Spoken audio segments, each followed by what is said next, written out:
iki cyifuzo twaragisengeye tukigira ibiganiro bitandukanye cyo kurobanura abandi ba pastori. Rero icyo nabwira abakristo nzi ko mumazigiye mu bisengera munabitegereje kimwe mwasengeye mutegereje uyu mwaka nkuko nabivuze mu bindi biganiro byabanje.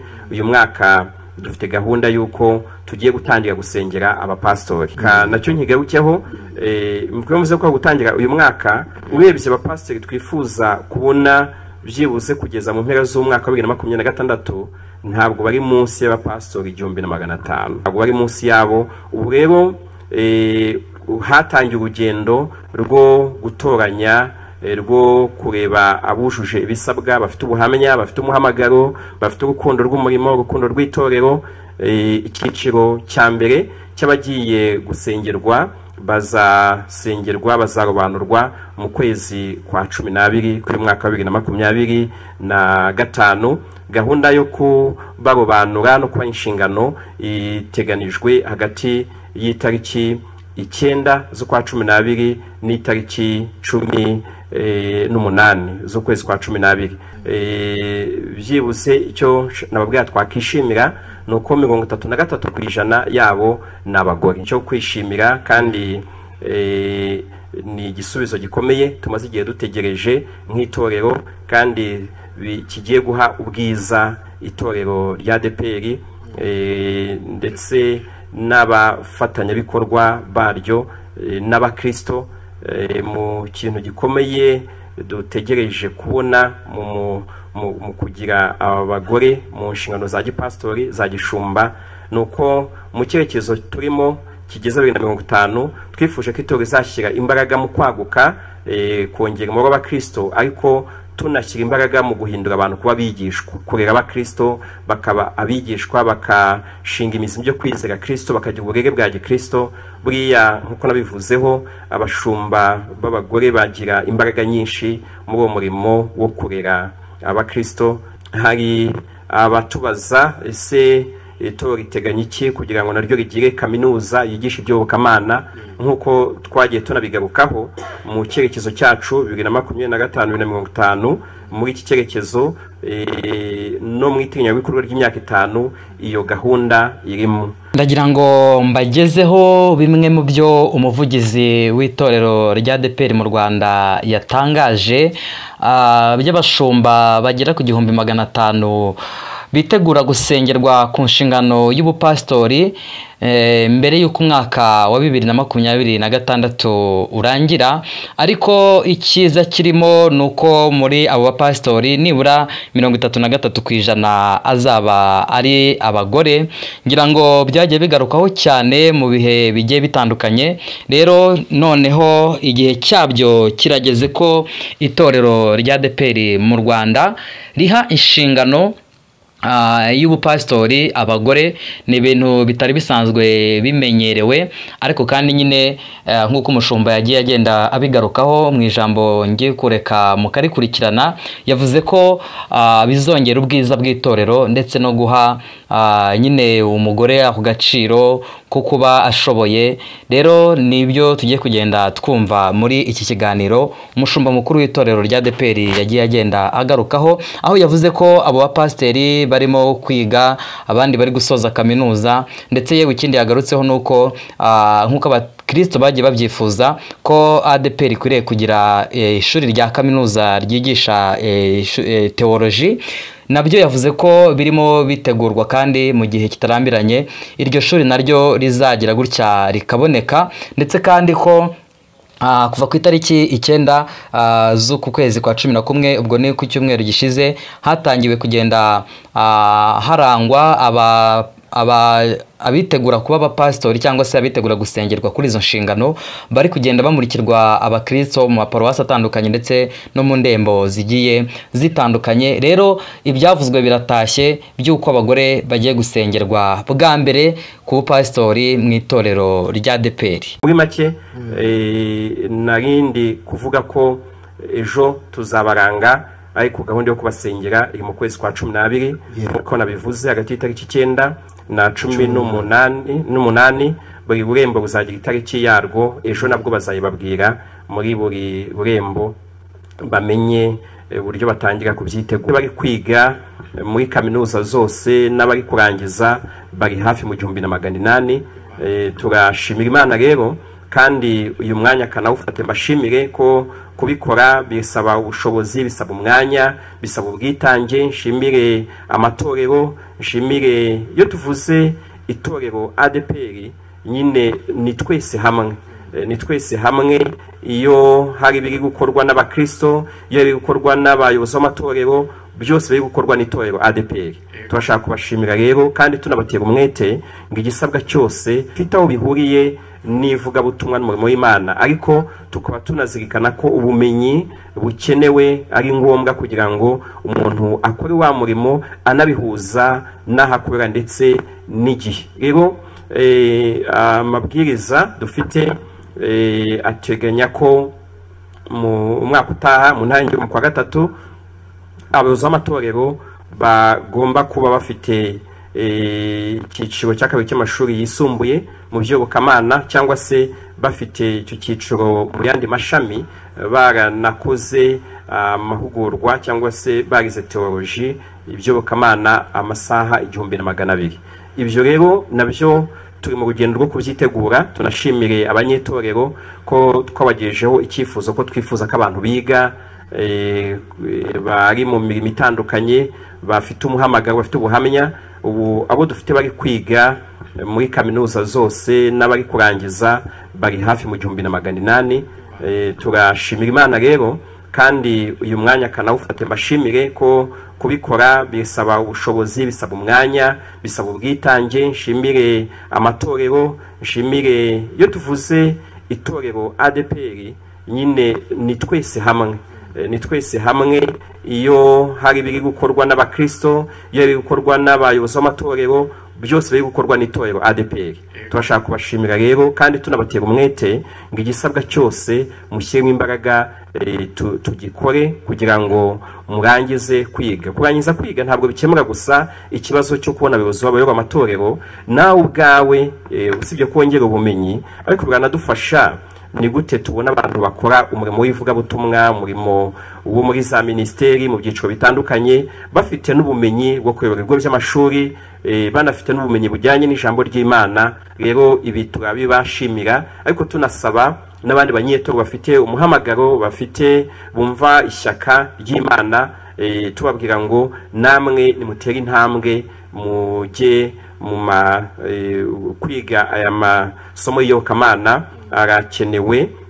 Hari abatubaza ese itorero riteganya iki kugira ngo naryo rigire kaminuza yigisha iby'iyobokamana, nk'uko twagiye tunabigarukaho mu cyerekezo cyacu 2025-2050. Muri iki cyerekezo no mu iteganyabikorwa ry'imyaka 5 iyo gahunda irimo.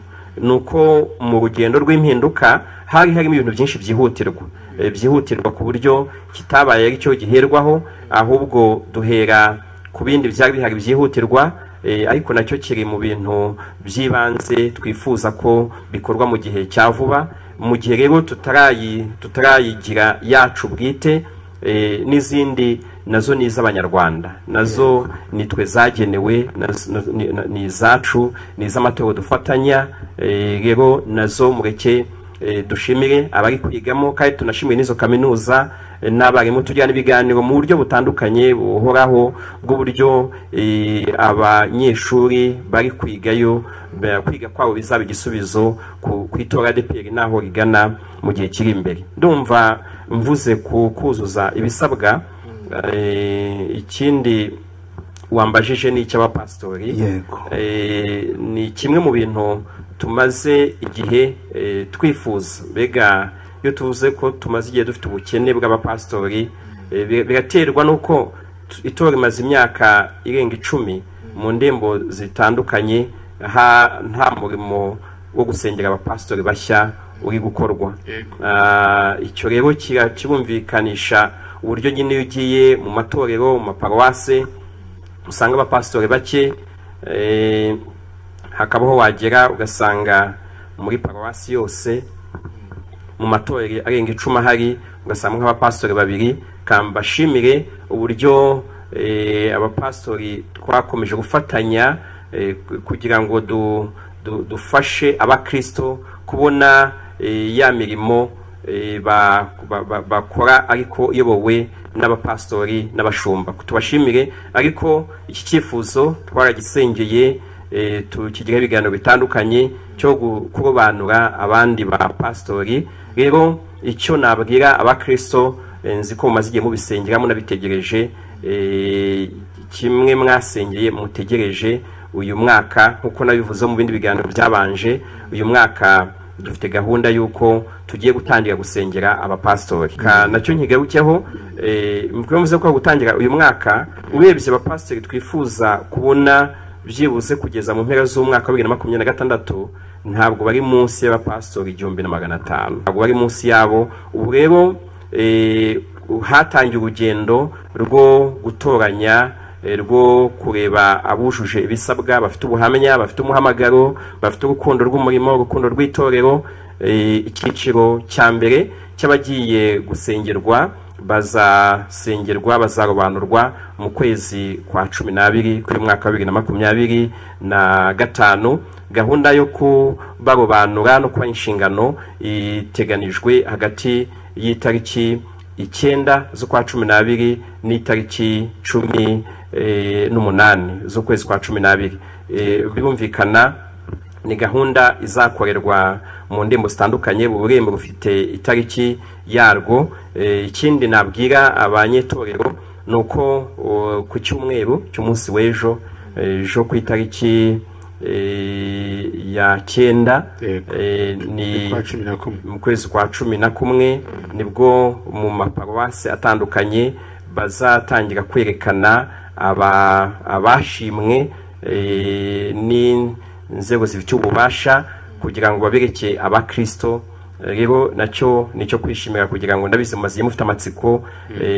Icyiciro cya mbere kizasenyerwa mu kwezi kwa 12 kizatangira kwerekwa abakristo maparuwasi aho babarizwa umunsi w'ejo. Birumvikana ko hazaho n'icyiciro cya kabiri, ariko kizaza umwaka utaha. Hajyaho n'icya gatatu n'icya kane, kuko navuze ko ni gahunda tugiye gutangira tuzakomeza kugeza mu mpera z'umwaka utaha, ariko bikanakomeza. Abagiye gusengerwa muri iki cyiciro cya mbere ntabwo bageze muri kimwe cya gatatu cyabo dukeneye. Niba atari banga umubare, icyo nababwira nuko mu bagiye gusengerwa bazerekwa abakristo mu maparuwasi atandukanye umunsi w'ejo. Byibuze icyo nababwira twakishimira nuko 33% yabo n'abagore. Nicyo kwishimira, kandi ni igisubizo gikomeye tumaze igihe dutegereje nk'itorero, kandi kigiye guha ubwiza itorero rya ADEPR ndetse n'abafatanyabikorwa baryo n'abakristo. Mu kintu gikomeye dutegereje kubona mu kugira abagore mu nshingano za gipastori, za gishumba, nuko mu cyerekezo turimo kigeza 2050 twifuje ko itorero izashyira imbaraga mu kwaguka, kongera umubare w'abakristo, ariko tunashyira imbaraga mu guhindura abantu kuba bigishwa, kurera abakristo bakaba abigishwa, bakashinga imizi byo kwizera Kristo, bakagira uburere bwa gikristo. Buriya nkuko nabivuzeho, abashumba b'abagore bagira imbaraga nyinshi muri uwo murimo wo kurera abakristo. Iyo usomye mu nzandiko za Paulo, cyane rwandikiye Timoteyo, amugarukaho avuga uburyo amukumbuye, cyane ashima kwizera ku murimo, kandi akavuga ngo ku kwizera kwabanje kuba muri mama we, ndetse kwabaye no muri nyirakuru. Uhita wumva uruhare nyirakuru, mama we bagize mu kugira ngo hagiye tuvuga Timoteyo, tukavuga umurimo yakoze, ariko ntitwumve icyo gice Paulo agarukamo cyerekana ngo ninde bageze kwizera kwa Timoteyo. Ni mama we, ni nyirakuru. Rero nacyo nirindi shimwe dufite. Iyo tuvuze ko tugiye kubereka abakristo, no kubaranga, no kuba bamurikira, ntabwo tuba uwo munsi ari kuba inshingano, ahubwo bigamije ibintu bitatu. Cya mbere ni ukugenda abakristo babamenye, babasengere, ariko haba harakoreshejwe uburyo butandukanye ku buhamya bwabo, kuko kugira muri uburyo abapastor barobanurwa mu itorero ADEPR bahera muri paruwase abapasitori bandi barimo bagatanga ni bande dufite tubonamo ubuhamya ubushobozi dufite amabwiriza agaragaza uburyo abapasitori barobanurwa ibyo umupasitori akwiye kuba yujuje ndetse n'uburyo arobanurwa ahabwa inshingano iyo bivuye muri paruwase bijya mu rurembo bikaza mu nama nkuru y'abashumba kugeza hemejwe ninde dufashe nk'umukandida ninde twemeje ko yahabwa izi nshingano. Iyo rero inama nkuru y'abashumba imaze kwemeza umuntu ko yahabwa izo nshingano amurikirwa abakristo kuko nabwo gusengera umuntu nabwo tunashingira ku buhamya bw'abakristo. Niyo mpamvu iyo baranze tukabereka abakristo ni no kugira ngo babasengere ariko banarebe ubuhamya bwabo niba iyo haramutse habonetsemo udafite ubuhamya bushimwa bwatuma ahabwa inshingano icyo gihe nabwo bica muri za nzego bakabigira umushumba wabo yari amakuru yagaragaye ko atamenyekanye mbere nubwo twamaze kumwerekana ariko urwego rubishinzwe nabwo dufata icyemezo wa muntu tukamubwira ngo hari ibyo utaruzuza hari urwego utarageraho rwatuma udahabwa izi nshingano. Rero ni ukugira ngo tubasengere kugira ngo tumenye ubuhamya bwabo ni no kugira kandi dutangire dufatanye nabo gutegura wa munsi kuko ni umunsi w'itorero ni umunsi wa paruwasi yabo ni umunsi w'umuryango ni umunsi wo gushimira Imana ariko ni n'umunsi wo kumuha inshingano kuko tuba tumuha inshingano kugira ngo akorere abanyetorero kugira ngo abagire umumaro. Muri make narindi kuvuga ko ejo tuzabaranga ariko gahunda yo kubasengera iri mu kwezi kwa 12 nkuko nabivuze hagati y'itariki 9 na 18 buri burembo buzagira itariki yarwo ejo nabwo bazayibabwira muri buri burembo bamenye uburyo batangira kubyitegura tunabisengera kandi umugisha ubirimo nuko 2026 tugiye kwitangira dufite izindi mbaraga abandi bakozi Imana ihagurukije ihamagaye baje biyongera ku bandi bahari kandi dukomeza gusenga no gufatanya kugira ngo n'umwaka utaha Imana iduha abandi. Muri make nicyo nababwira uyu mwanya nk'itorero mbamara amatsiko y'icyo tumaze iminsi tuvuga mu biganiro ariko nibyo mumaze iminsi mudusaba ariko nawe mumaze igihe musengera kugira ngo mumenye ko hari indi mu rwaza ngo itariki twarindiriye yageze.